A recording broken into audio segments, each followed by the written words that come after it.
The leather folder sat in front of me, heavier than it had any right to be.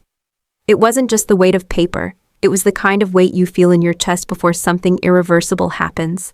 The folder rested on my grandmother's desk, the old walnut surface worn smooth by decades of decisions that shaped more than buildings. Inside it were documents I had not touched yet. I knew what they were because she had told me only once. Earlier that morning, her voice calm in the way it always was when something mattered most. "Read it when you're ready," she'd said, "not when you're excited." That should have been my first warning. My name is Isla Bennett, and until that day, I believed inheritance was something that arrived quietly, like a letter slipped under the door. I didn't yet understand that it could also arrive like a test, timed precisely to expose everyone standing around you. I was 22, old enough to sign my own contracts, young enough for people to assume I didn't know what they were worth. The house was unusually still. My grandmother's home always carried a low hum of activity, even in silence. The ticking of clocks, the distant sound of traffic filtered through old trees, the faint creak of floors settling. That morning, everything felt paused, as if the walls themselves were holding their breath. My grandmother, Eleanor Bennett, stood by the window with her back to me, hands folded behind her. She had built an empire before most people figured out who they wanted to be. Not loudly, not publicly. She built it the way she did everything else, patiently, methodically, and without asking permission. People thought of her as formidable. I thought of her as precise. I reached for the folder at last and opened it. The first page carried my name in formal type. Beneath it, a description of assets that made my stomach tighten. A hotel property I'd visited only once as a child, its marble floors cool beneath my sneakers, the lobby smelling faintly of citrus and polish. I remembered standing beside my grandmother as she spoke to staff, every word measured, every promise kept. The valuation figure sat there plainly, enough to change everything. I hadn't even finished the second page when the sound of the front door opening carried through the house, not a knock. Opening, I looked up. My grandmother didn't turn around. Footsteps followed, confident, familiar in the way they made space for themselves without being invited. My mother's voice reached the study first, bright and controlled. "Isla, sweetheart, we heard you were here." The word heard hung strangely in the air, as if my presence were gossip. I stood slowly, closing the folder but not moving it. My pulse stayed steady. Somewhere deep down, something had already shifted, as if part of me had been waiting for this moment. My mother, Marissa Hale, stepped into the doorway, her coat perfectly pressed, her hair styled for visibility rather than comfort. She was smiling, but it was the smile she used in boardrooms and fundraisers, not the one she used when I was younger and skinned my knee. Behind her stood her husband, Graham Hale, adjusting the cuff of his jacket as if this were a meeting he'd scheduled. "We should manage this together," my mother said, glancing at the desk, her eyes catching on the edge of the leather folder. "As a family." She said it like a conclusion already reached. I didn't answer right away. My grandmother turned then, finally, her gaze moving from the window to the three of us. She didn't look surprised. She rarely did. She didn't greet them either. "This isn't a discussion," she said calmly. Graham laughed softly, the sound meant to signal reasonableness. "Of course it is. It always is when assets change hands." That word again. Assets, not responsibility, not stewardship. My mother stepped closer, her voice lowering slightly, as if intimacy might strengthen her claim. "Isla, this is a lot for someone your age. You don't need this pressure. We can guide you, protect you." I looked at her then. Really looked. She wasn't looking at me. She was looking past me, at the desk, at the folder, at the idea of relevance she thought she'd lost and was about to reclaim. "I'm the owner now," I said. The words surprised even me with how easily they came. My mother's smile tightened. "Excuse me." "I'm the owner," I repeated evenly. "Not a placeholder, not a figurehead." Her expression snapped. "Then pack your bags and leave this house." The sentence landed with practiced sharpness, as if she'd used it before on people who didn't comply quickly enough. I didn't move, I didn't argue, because I knew something she didn't. This wasn't about me choosing sides. It wasn't even about ownership. It was about timing. My grandmother's voice cut through the tension like a blade. "Marissa, you should go." My mother turned on her. You don't get to decide that anymore. Eleanor smiled then, not kindly, not cruelly, knowingly. I decided a long time ago, she said. You just weren't paying attention. Silence settled, thick and deliberate. Graham cleared his throat.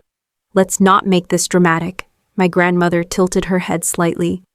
Dramatic would be pretending this isn't exactly what I expected. They left shortly after that, not with apologies, not with understanding, but with the certainty that they'd return to finish what they'd started. When the door closed, the house exhaled. I sank into the chair opposite the desk, my legs suddenly aware of gravity. My grandmother returned to her seat, her movements unhurried. You're shaking, she observed. I'm not, I said, then realized my hands were resting flat on my thighs to keep them still. She slid the folder back toward me. Finish reading. Did. When I reached the final page, my breath caught, not from excitement but from clarity. The language was careful, final. This wasn't generosity, this was intention. You knew they'd come, I said. Yes. You knew what they'd try to do. Yes. I looked up. So why today? She met my gaze steadily. Because people reveal themselves most honestly when they believe something is finally within reach. That night, dinner felt wrong from the start.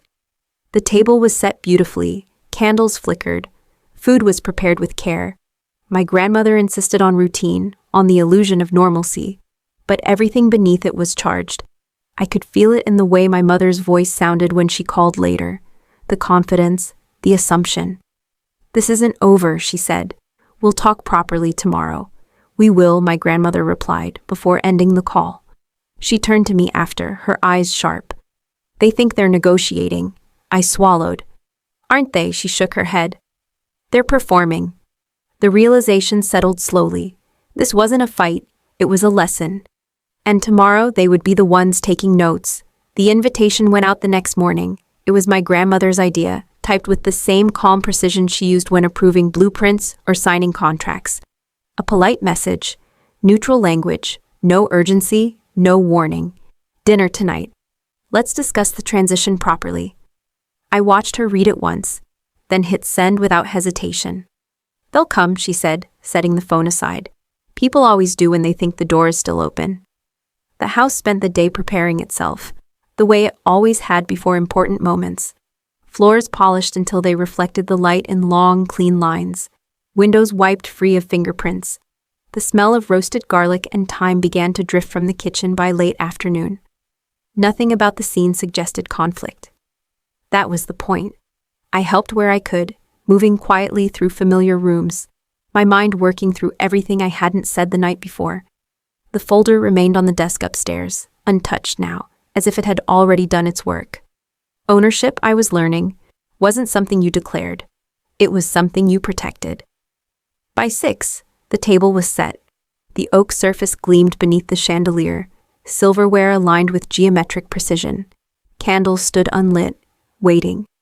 My grandmother changed into a navy dress she reserved for board meetings and courtrooms, not celebrations. When she caught me watching, she gave a small nod. Stay calm, she said. Let them talk first. Headlights swept across the driveway at 7 on the dot. The front door opened without a knock. My mother entered first, heels clicking like punctuation marks. She wore red, deliberate, assertive, the color she chose when she wanted to command a room. Graham followed close, behind, jacket unbuttoned, smile already in place. Eleanor, my mother said, kissing the air near my grandmother's cheek. Isla. Her voice was smooth, practiced. She glanced at me like a box she planned to check later. I'm glad we're doing this properly, she added, settling into her chair as if it were still hers. Graham nodded. Family decisions deserve transparency. I took my seat without responding.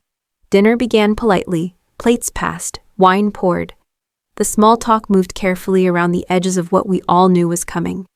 My mother commented on the weather, on a charity event she'd attended recently. Graham mentioned market trends. Their patience impressed me.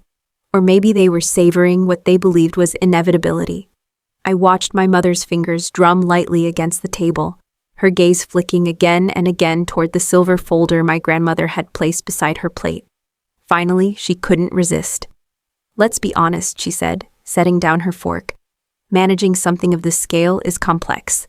It's unreasonable to expect a 22-year-old to handle it alone. My grandmother lifted her glass, taking a measured sip, saying nothing. Graham leaned forward, confidence tightening his jaw. We've outlined a plan. I'd oversee financial optimization. Marissa would handle public relations.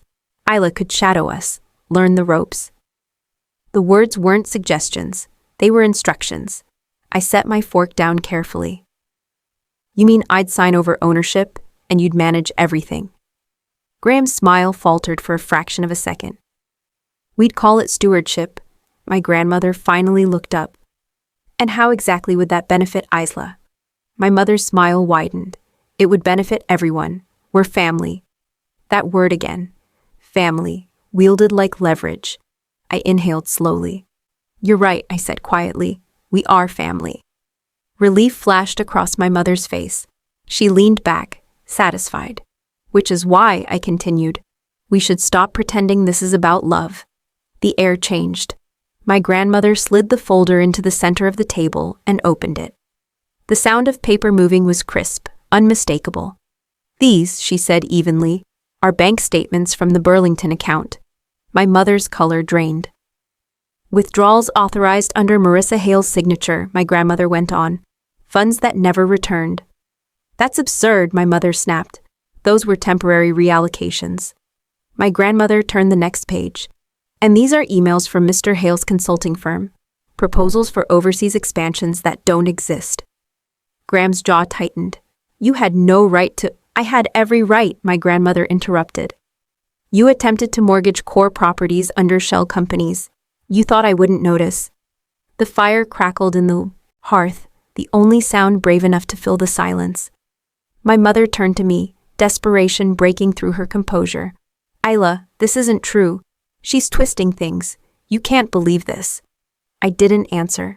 I didn't need to. My grandmother slid the final document forward. The ownership amendment, she said, effective immediately. All control transfers solely to Isla Bennett. You are hereby removed from every board and trust. My mother stared at the page as if it might catch fire. You can't do this, she whispered. I already have, my grandmother replied. The explosion came exactly when I expected it. My mother shot to her feet. This is my legacy, my life. You can't just hand it to her. My grandmother remained seated. You handed it away yourself. Graham grabbed my mother's arm, muttering for her to stop, but she shook him off. You think you've won? She shouted at me. You're a child playing grown-up. You'll drown in paperwork before the month's out. I met her glare. Maybe, but at least it'll be my mess. Her lip trembled, humiliation fighting rage. Then pack your bags and leave this house. For the second time, the words sounded smaller. My grandmother laughed softly. You're right, Marissa. Someone is leaving this house tonight. She reached into her purse and placed another envelope on the table. A court order. You've both been served, she said. Fraud, embezzlement, conspiracy. Investigators are waiting outside. Graham went pale. You called the police. I called justice, my grandmother replied. 2 officers entered quietly, polite, final. Graham didn't resist. My mother followed, mascara streaking, disbelief etched into every line of her face. When the door closed, the house felt lighter. I sank into my chair, my hands shaking now that it was over. My grandmother placed her hand over mine. I'm sorry you had to see that, she said. No, I whispered. I needed to. She nodded. You handled yourself better than I ever did. The fire burned low, steady. For the first time, the silence didn't threaten. It healed. Morning arrived without ceremony. No sirens, no shouting, no lingering tension in the walls. Just light slipping through the tall windows, settling gently across the dining table, where the night before had unfolded like a controlled demolition. The silver folder still sat there, exactly where my grandmother had placed it, as if the house itself refused to disturb what had finally been decided. I stood in the doorway for a long moment, barefoot on the cool floor, listening. The silence was different now. It wasn't the brittle quiet that follows an argument, nor the hollow kind that comes after loss. It was clean, earned. The kind of stillness that only arrives when something toxic has been fully removed. My grandmother, Eleanor Bennett, was already awake. She sat at the kitchen table with a mug of coffee, reading the paper as if the night before hadn't involved police officers and court orders. "You're up early," she said without looking up. "I didn't sleep much," I replied. She nodded once. "That's normal. Endings do that, even the right ones." I poured myself coffee and sat across from her. In the daylight, she looked smaller somehow, not weaker, lighter, as if decades of vigilance had finally loosened their grip. "They're gone," I said. "Yes," she said simply, "and they won't be back." The certainty in her voice wasn't cruel. It was factual. Eleanor Bennett didn't deal in hope where proof was required. Outside, a car passed on the road beyond the trees, life continuing, indifferent to the drama that had once consumed this house. I realized then how much of my childhood had been shaped by tension that no longer had a place here. The news spread faster than I expected. By noon, messages began to arrive. Business contacts, legal confirmations, a short formal update from my grandmother's attorney outlining the next steps. Everything precise, everything controlled. My mother's name appeared nowhere, neither did Graham's. They vanished from the systems that mattered first. Boards, trusts, accounts, then from conversations. Quietly, thoroughly. Reputation doesn't collapse all at once. It erodes when the scaffolding holding it up is removed. My father, Daniel Bennett, came by that afternoon. He didn't call ahead. He never had. I heard his car pull into the driveway and felt a strange tightening in my chest. Not fear, but something like recognition. He stood in the doorway awkwardly, as if unsure whether he was still welcome in a house that had once pushed him out. Eleanor rose before I could. "Daniel," she said. He stepped inside and set his keys on the table. His eyes moved briefly to the folder, then to me. When our gazes met, there was no pity there, no apology, only pride. "You did the right thing," he said quietly. It was the first time anyone had said that to me without conditions. We didn't talk long. We didn't need to. Some truths don't require unpacking. He squeezed my shoulder once before leaving, his touch steady, grounding. When the door closed behind him, I realized I was smiling. Weeks passed. Life didn't transform overnight into something cinematic or loud. It settled instead. My final semester ended with presentations and late nights, the familiar rhythm of work grounding me. I graduated top of my class, the applause measured but sincere. No empty seats haunted me this time. The hotel waited patiently. I visited it alone one afternoon, walking through the glass lobby with its clean lines and quiet elegance. Staff greeted me not with deference, but professionalism. They knew who I was now. Not because of my last name, but because my signature was on the documents that mattered. I ran my hand along the marble counter, cool and solid beneath my palm. I thought of what my grandmother had once told me, years ago, tracing property maps late at night. Every building remembers who built it and why. I understood now. That evening, Eleanor insisted we celebrate quietly. No press, no guests. Just the two of us on the hotel's rooftop, the city lights spread out beneath us like a constellation someone else might envy. She raised her glass. "To new foundations," she said. "To peace," I replied. She smiled, softer than I'd ever seen her. "That's the rarest one. My mother's unraveling happened without spectacle. Her name began disappearing from invitations. Calls went unanswered. Deals stalled. People who once returned her messages within minutes suddenly needed weeks. Influence, I learned, evaporates when it's no longer backed by access. Graham fled the state before the investigation closed. I felt no triumph in that, only distance. Sometimes, late at night, I thought about the family we might have been. The version where ambition didn't eclipse integrity, where blood didn't excuse entitlement. The ache was there, but it no longer owned me. One evening, after reviewing a stack of operational reports, I found my grandmother in the study, looking through old photographs. She handed one to me. It was her at 21, standing beside a weathered roadside motel, sleeves rolled up, eyes fierce and hopeful all at once. "You look just like her," she said. Not in the face, in the stance. I swallowed. "Do you ever regret it? Cutting people off?" She considered this carefully. "I regret what made it necessary, never the boundary," That stayed with me. Legacy, I realized, wasn't about inheritance or bloodlines. It wasn't even about property. It was about deciding what ends with you and what continues forward. The courage to stop passing down harm. The courage to choose peace when chaos wears a familiar face. On my desk now sits the leather folder, lighter than it once felt. Not because its contents have changed, but because I understand them. It no longer represents power waiting to be taken. It represents responsibility already claimed. I didn't inherit a hotel. I inherited the right to protect what mattered. And that, more than money or marble floors, was the truest gift my grandmother could have given me.